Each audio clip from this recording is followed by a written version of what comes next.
السلام عليكم ورحمة الله وبركاته.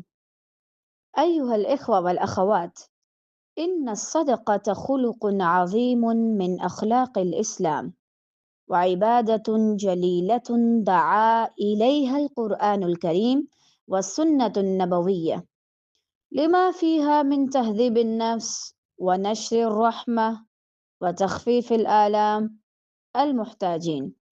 قال الله تعالى في القرآن: مثل الذين ينفقون أموالهم في سبيل الله كمثل حبة أنبتت 7 سنابل. وقال رسول الله صلى الله عليه وسلم في الحديث: الصدقة تطفئ غضب الرب وتدفع ميتة السوء. وهذا يدل على أن الصدقة ليست مجرد مال يعطي، بل هي وقاية وبركة في حياة المسلم.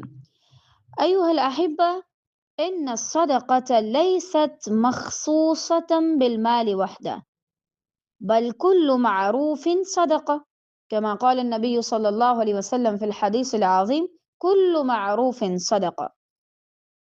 فالتبسم صدقة، والكلمة الطيبة أيضا صدقة، ومساعدة الضعيف صدقة، وإعانة الزميل وإدخال السرور على قلب المسلم، كل ذلك من الصدقات التي يحبها الله.